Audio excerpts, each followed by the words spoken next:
আসসালামু আলাইকুম। কি অবস্থা ভাই বেড়াদারা, ভালো আছেন? এই যে কাজ করতেছি, রং দিতেছি একটা ডাইনিং টেবিলে, রাউন্ড টেবিল। এই যে কাঠের আছে, তারপর ওই যে চেয়ার আছে এটার, আরো অনেক কিছু রং দিতে হইব।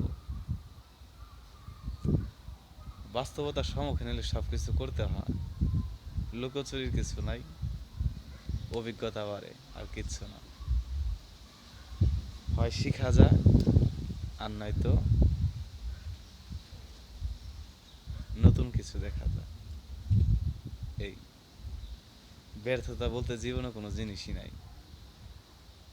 যেখানে একজন মানুষ ঠেকে ওইখান থেকে নতুন একটা অধ্যায় শিখে। আর পারবো না এই কথাটাই বলা যাবে না, এটা ভুলেও। আমরাই পারবো, আমরাই করবো ইনশাআল্লাহ। সবাই ভালো থাকবেন।